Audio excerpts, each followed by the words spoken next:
Bonjour, j'ai l'immense plaisir de vous présenter les membres de l'association Nouvelle Vie, association des patients opérés d'une chirurgie bariatrique à la clinique des Cèdres en banlieue toulousaine. J'ai monsieur le président Alexandre, la vice-présidente madame Annie Bagur et puis un membre actif de l'association madame Dominique Opu. Comment peut-on résumer l'association? En fait, l'association a été créée grâce à vous, grâce à d'autres personnes, et pour aider les patients opérés ou futurs opérés de bypass.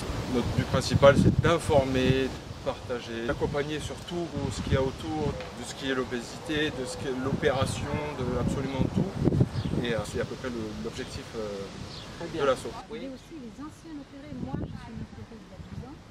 L'association que je connais depuis 7 ans m'a beaucoup aidé dans mon parcours. Donc c'est important quand même de rester en communauté pour pouvoir s'aider, partager. D'ailleurs je vois à l'occasion derrière nous un pique-nique aujourd'hui organisé par l'association. Je crois aussi que vous organisez, vous proposez des conférences tout le long de l'année. Qu'est-ce que vous pouvez nous dire à propos de ces conférences? Les conférences sont là pour former justement les futurs opérés, ceux déjà aussi opérés, aux techniques qui évoluent assez régulièrement. De nouvelles techniques apparaissent, de sleeve, de bypass, et pour faire intervenir justement les spécialistes et du coup les patients ou futurs patients pourront justement poser des questions directement aux spécialistes qu'on se pose et tout ça qu'on n'a pas eu le temps de poser au moment du rendez-vous, quoi que ce soit, ou qu'on se pose des questions, voilà. Donc c'est des conférences qui sont organisées par des professionnels de la clinique et peut-être aussi des intervenants externes. Extérieurs, d'accord, d'accord. Et ça aide aussi les anciens opérés. Moi j'insiste beaucoup sur le suivi. Voilà, je suis très présente sur l'association là-dessus. Je dis toujours aux personnes, quand elles disent ça y est, c'est gagné, je suis toujours là pour leur tirer l'oreille, leur dire non, oui c'est gagné, mais il faut continuer à se faire suivre. C'est quelque chose que nous devons faire nous-mêmes, prendre rendez-vous avec des professionnels du CDO et se faire un suivi, voir les vitamines. Vous avez bien raison parce que effectivement ce type de chirurgie nécessite une supplémentation vitaminique, auquel cas il faut faire des bilans assez réguliers, donc un vrai suivi pour éviter des carences et des maladies qui peuvent devenir irréversibles. Vous organisez aussi peut-être des activités physiques? Alors aujourd'hui on a du prévu. On avait prévu, bon, il fait un peu chaud, la canicule, donc c'est chaud, on avait prévu d'aller faire une balade autour de la clinique, mais c'est assez chaud quand même. On propose souvent aux patients, parce qu'ils ne le savent pas, on parle du SSR. C'est-à-dire la possibilité de faire 4 semaines de sport. 4 semaines ou une semaine, parce qu'il y a plusieurs formules. Et c'est des demi-journées. Quand c'est une semaine, c'est des demi-journées. Et ça donne un enseignement thérapeutique aussi, tout ça, c'est tout fait par des professionnels et ça aide. On est là aussi d'ailleurs qui font partie de la clinique. D'accord, c'est très bien ça. Voilà. Et qu'est-ce que vous pouvez dire aux futurs patients qui ne connaissent pas l'association? Quel est le message que vous aimeriez faire passer aujourd'hui pour venir adhérer à l'association? Il n'y a aucune question n'est idiote. Parce que souvent on nous dit ça, je vais vous poser une question idiote, c'est pas vrai. Toute question est intéressante, c'est intéressant de répondre à tout. On peut aussi les aider à... Bon, beaucoup ont peur, donc on essaye de leur donner... Ce qui est normal. Voilà. Oui. Alors on essaie de leur donner notre lutte, mais depuis des autres aussi. Et moi je dirais que c'est surtout un très grand partage. On est tous là pour s'entendre.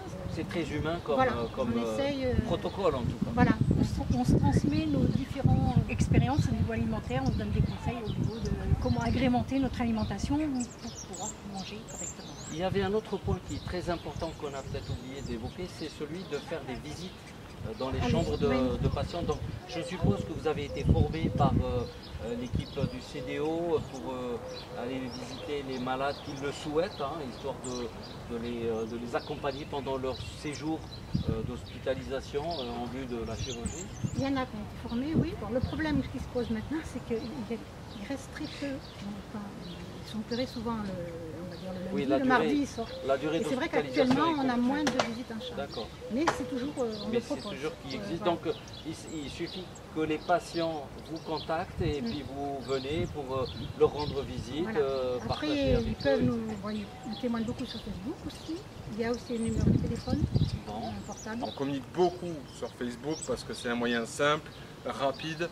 Puis des personnes habitent voilà. loin, ne peuvent pas venir Oui, aux voilà, conférences, mais voilà, on leur fait un quand même, résumé. Peut-être aussi j'apporterai un petit plus par rapport au Facebook, sachant que le Facebook c'est plus un partage d'expériences, mais pas des avis professionnels, parce que Non, c'est pour ça, d'où les conférences. Voilà, d'où les D'où conférences. la mise en place et des d'où, conférences. il faut toujours prendre un peu de recul par rapport aux témoignages des uns et des autres, Oui. évidemment. Oui, voilà. faire Et sa sauce. la référence, évidemment, va rester les professionnels qui vont apporter un conseil personnalisé à la personne, parce que chaque cas est un cas, ça il faut le rappeler tout le temps. C'est quand même important, mais ça reste néanmoins, en tout cas en ce qui me concerne, une belle plateforme d'échange, d'exprimer ses émotions. On recommande de faire ça avec beaucoup de bienveillance, de respect, parce que parfois il peut y avoir des tensions, parce qu'on est passionné par des sujets tels que la chirurgie bariatrique, mais enfin, globalement, ça se passe quand même d'une façon globale bien. Oui. Et ce que je voulais rajouter aussi, c'est que nous ne sommes pas des médecins. Donc des fois, on nous pose des questions, j'ai mal là, j'ai 39 de fièvre, qu'est-ce que je fais?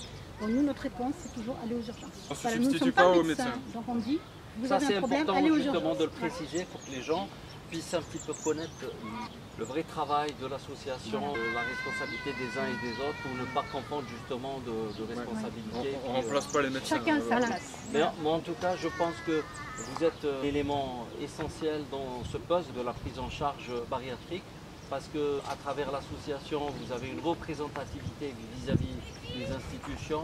On vous prête des locaux ici à la clinique. Je pense qu'il y a plein de projets dans l'avenir. Vous en avez quelques-uns ou c'est encore prématuré d'aborder ce sujet? On va attaquer une conférence un peu plus ciblée. Merci pour votre écoute et de votre confiance, et toujours n'oubliez pas d'être acteur de votre propre santé. Merci, au revoir.